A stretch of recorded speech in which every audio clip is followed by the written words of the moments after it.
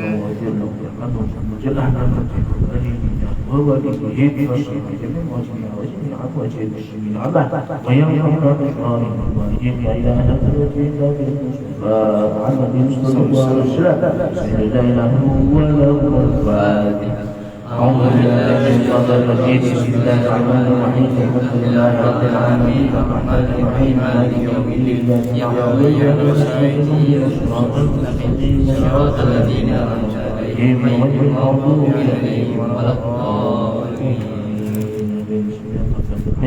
الله لا إله إلا هو لا له سنة ولا نوم في السماوات وما في الأرض من الذي يشفع عنده إلا بإذنه يعلم ما بين أيديهم وما خلفهم ولا يحيطون بشيء من علمه إلا بما شاء وسع كرسيه السماوات والأرض ولا يؤوده حفظهما وهو العلي العظيم بسم الله الرحمن الرحيم قل هو الله أحد الله الصمد لم يلد ولم يولد ولم يكن له كفوا أحد الرحمن الرحيم قل هو الله أحد الله الصمد لم يلد ولم يولد ولم يكن له كفوا أحد بسم الله الرحمن الرحيم قل هو الله أحد الله الصمد لم يلد ولم يولد ولم يكن له كفوا أحد بسم الله الرحمن الرحيم أعوذ برب الفلق من شر ما خلق من شر غاسق إذا وقب من شر الحاسد من شر حاسد إذا حسد بسم الله الرحمن الرحيم قل أعوذ برب الناس ملك الناس إله الناس من شر الوسواس الخناس الذي يوسوس في صدور الناس من الجنة أعوذ بالله من الشيطان الرجيم بسم الله الرحمن الرحيم الحمد لله رب العالمين الشاكرين النائمين حتى يوافي نعمه ويوفي مزيده يا ربنا لك الحمد كما ينبغي لجلال وجهك الكريم وعظيم سلطانك سبحانك لا نحصي ثناء عليك أنت كما أثنيت على نفسك فلك الحمد قبل الرضا ولك الحمد بعد الرضا ولك الحمد إذا رضيت عنا دائما أبدا سبحان ربي العلي لا لها اللهم صل وسلم على سيدنا محمد وعلى آل سيدنا محمد وسلم على سيدنا محمد في الأولين وسلم على سيدنا محمد في الآخرين وسلم على سيدنا محمد في النبيين وسلم على سيدنا محمد في المرسلين وسلم على سيدنا محمد في كل وقت وحين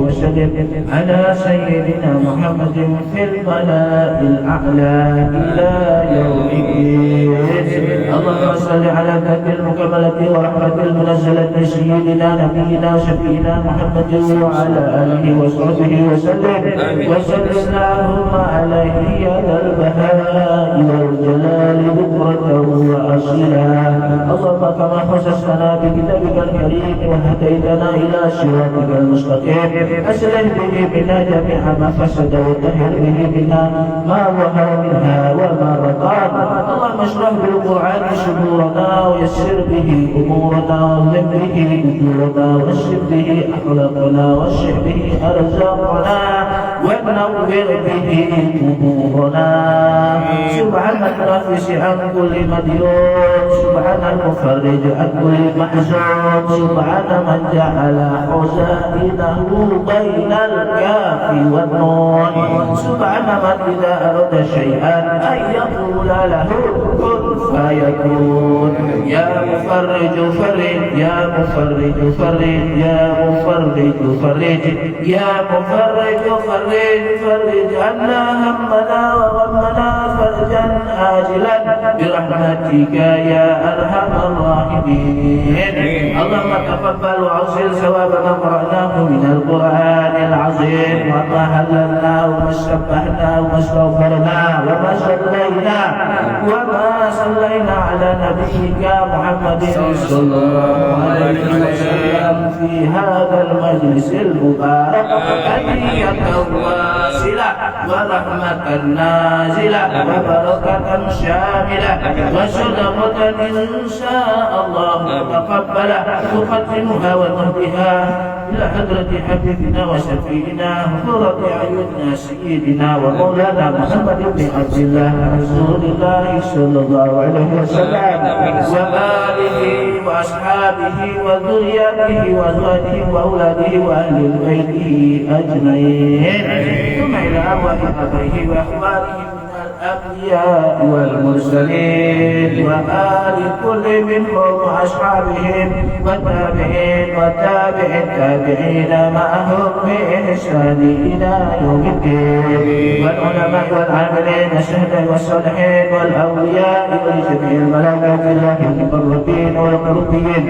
خصوصا إلى أرواح الشيخ القادر الجيلاني وإلى أرواح الشيخ محمد وإلى أرواح سادتنا العلويين، خصوصا إلى أرواح المهاجرين إلى الله أحمد بن هشام وإلى أرواح محمد بن علي بعلوي وإلى أرواح الشيخ الرحمن الشهاب بن محمد مولى الطويلة وإلى أرواح الشيخ علي دروس بن بكر شكران وإلى أرواح فخر الوجود الشيخ بكر بن سليم ومصالحهم وفروعهم ومن تشعر إليهم أجمعين، ثم إلى أرواح كل ولي ووالية من مشارق الأرض إلى مغاربها برها وبحرها أينما كان وكان عنف من لديك وإلى الأرواح يا رب العالمين، ثم إلى أرواح آبائنا وأمهاتنا وأجدادنا وأجدادنا وأستاذنا ومشايخنا ولمعلمينا ولمن هكذا علينا ولجميع المؤمنين والمؤمنات والمسلمين والمسلمات من مشارق الأرض إلى مغاربها برها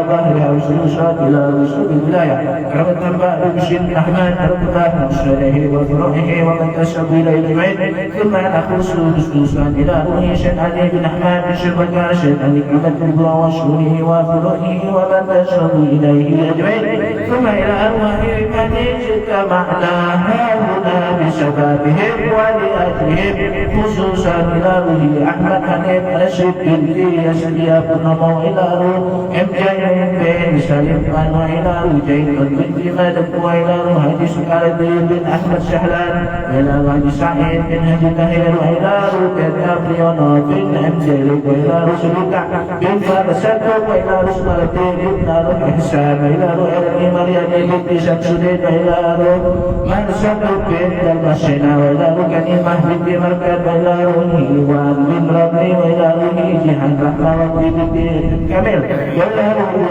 سجاري ستيوان بنت سمرد وإلى روح أليفة زهراء بنت نيوان وإلى روح سكينة بنت سليمان وإلى روح حاجي جندي بن مرسد بأن الله يغفر له ويرحمه ويسلمه الجنة برحمته ووالدينا ووالديهم وجميع المسلمين عامة إنك على كل شيء قدير. أوصل لكم ثواب ذلك منا إليهم، اللهم اجعلهم النور واليسعة بين أيديهم، اللهم اجعلهم فكاكا لهم من النار وعبيدا لهم من النار ونجاة لهم من النار ورفقا لهم من النار وسترا لهم من النار وحجابا لهم من النار. اللهم اغفر لهم وارحمهم وعافهم واعف عنهم، اللهم اغفر لهم وارحمهم وعافهم واعف عنهم، اللهم اغفر لهم وارحمهم وعافهم وعافهم واعف عنهم واجمعنا وإياهم من المسلمين جميعا في دار كرامتك ومستقر رحمتك ومحل أوليائك مع الذين أنعمت عليهم من النبيين والصديقين والشهداء والصالحين وحسن أولئك رفيقا ذلك فضل من الله وكفى بالله عليما. آمين. يا أيتها النفس المطمئنة ارجعي إلى ربك راضية مرضية فادخلي في عبادي وادخلي جنتي.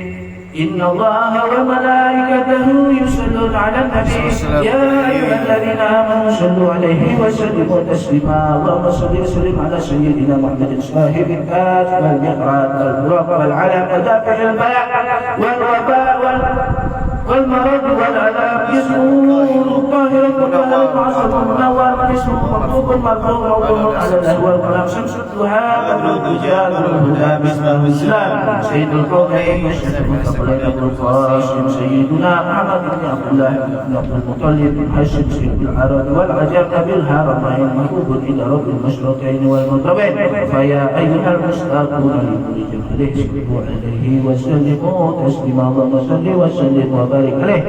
اللهم صل وسلم وكرم وشرف وعظم على سيدنا ومولانا محمد صلاة تكون لكل حسن يسرا ولكل هم فرجا ولكل داء دواء ولكل سقم شفاء وعلى آله وصحبه وبارك وسلم. اللهم صل وسلم وبارك على سيدنا محمد صلاة تكون لكل حسن يسرا ولكل هم فرجا ولكل داء دواء ولكل سقم شفاء وعلى آله وصحبه وبارك وسلم. اللهم صل وسلم وبارك على سيدنا محمد صلاة تنجينا بها من جميع الأهوال والآفات وتقضي لنا بها جميع الحاجات وتطهرنا بها من جميع السيئات وترفعنا بها عندك على الدرجات وتبلغنا بها سريات من جميع الخيرات في الحياة وبعد الممات إنك سميع قريب مجيب الدعوات ويا أخرج الحاجات.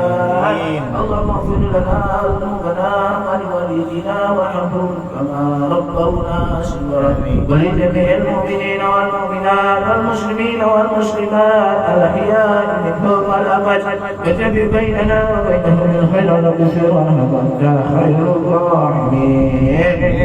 اللهم جملنا بالعافية والسلامة وارزقنا بالتقوى والاستقامة وأعذنا من مجيبة الندامة في الهال والمال إنك كريم المتان.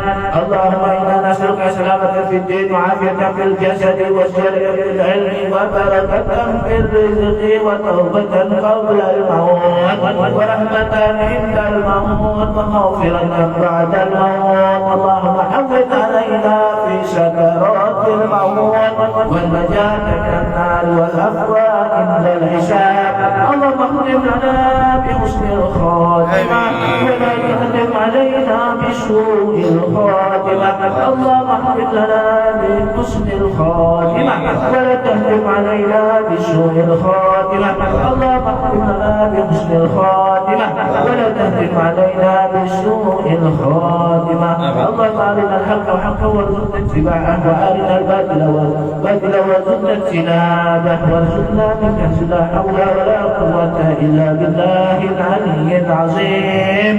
اللهم يا غني يا حميد يا مبدئ يا مهين يا رحيم يا ودود يا فعال للخير أغننا بحلالك عن حرامك من معصيتك واكفنا بفضلك من سواك.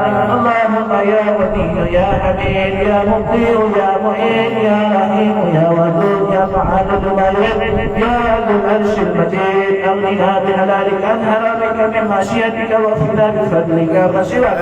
اللهم يا غني يا حميد يا مبدئ يا مهين يا رحيم يا ودود يا فعال لما يريد يا رب العرش المجيد أغننا بحلالك عن حرامك من معصيتك واكفنا بفضلك عما سواك. اللهم إنا نسألك العفو والعافية والعافية في الدين والدنيا والآخرة يا رب العالمين. اللهم إنا نسألك بسم الله الرحمن الرحيم الذي لا إله إلا هو عالم الغيب والشهادة هو الرحمن الرحيم ونسألك بسم الله الرحمن الرحيم الذي لا إله إلا هو الأحد الصمد الذي لم يلد ولم يولد ولم يكن له كفوا أحد ونسألك بسم الله الرحمن الرحيم الذي لا إله إلا هو عالم الغيب والشهادة هو الرحمن الرحيم ونسألك بسم الله الرحمن الرحيم الذي لا إله إلا هو الحي القيوم لا تأخذه سنة ولا نوم الذي ملأ ظلمته السماوات والأرض ونسألك بسم الله الرحمن الرحيم الذي لا إله إلا هو عنت له الوجوه وخضعت له الركاب وخشعت له الأبصار وجلت له القلوب من خشيته وذربت منه العيون أن نصلي على سيدنا محمد وعلى آل سيدنا محمد أن تعطينا حاجاتنا يا رب بالمصطفى بلغ مقاصدنا واغفر لنا ما مضى يا واسع الكرم يا ربي بالمصطفى بلغ مقاصدنا واغفر لنا ما مضى يا واسع الكرم يا ربي بالمصطفى بلغ مقاصدنا واغفر لنا ما مضى يا واسع الكرم ربنا لا تزغ قلوبنا بعد إذ هديتنا وهب لنا من لدنك رحمة إنك أنت الوهاب ربنا هب لنا من أزواجنا وذريتنا قرة أعين واجعلنا للمتقين إماما ربنا اغفر لنا ذنوبنا وكفر عنا سيئاتنا وتوفنا مع الأبرار يا عزيز يا غفار يا رب العالمين ربنا اغفر لنا ذنوبنا ولإخواننا الذين سبقونا بالإيمان ولا تجعل في قلوبنا غلا للذين آمنوا ربنا إنك رؤوف رحيم ربنا ظلمنا أنفسنا وإن تغفر لنا وترحمنا لنكونن من الخاسرين ربنا آتنا في الدنيا حسنة وفي الآخرة حسنة وقنا عذاب النار وقنا عذاب النار وقنا عذاب النار وصلى الله على خير خلقه ونور عرشه سيدنا محمد وعلى آله وصحبه أجمعين سبحان ربك رب العزة عما يصفون وسلام على المرسلين الحمد لله رب العالمين بحرمة الفاتحة أعوذ بالله من الشيطان الرجيم بسم الله الرحمن الرحيم الحمد لله رب العالمين الرحمن الرحيم مالك يوم الدين إياك نعبد وإياك نستعين إياك نعبد وإياك نستعين إياك نعبد وإياك نستعين اهدنا الصراط المستقيم صراط الذين أنعمت عليهم غير المغضوب عليهم ولا الضالين آمين آمين آمين يا الله آمين آمين آمين يا رحمن آمين آمين آمين يا رحيم آمين آمين يا مجيب السائلين اللهم بحق الفاتحة بسر الفاتحة بنور الفاتحة وببركة الفاتحة يا فارج الهم يا كاشف الغم يا من بده يغفر ويرحم ويدفع البلاء يا الله يدفع البلاء يا رحمن ويدفع البلاء يا رحيم اللهم ارفع عنا من الغلاء والبلاء والوباء والفحشاء والمنكر من بلدنا هذا خاصة من بلدان المسلمين الله انك على كل شيء قدير ربنا تقبل منا دعاءنا وحاجاتنا انك انت السميع العليم وتب علينا يا مولانا انك انت التواب الرحيم اللهم فيها سبحانك اللهم وبحمدك سلام الحمد لله رب العالمين تقبل الله منكم إنا منكم تقبل يا كريم. Demikian tadi yang zikir dan doa kita, mudah-mudahan Allah mengabulkan hajat kita dan kami dalam kabul.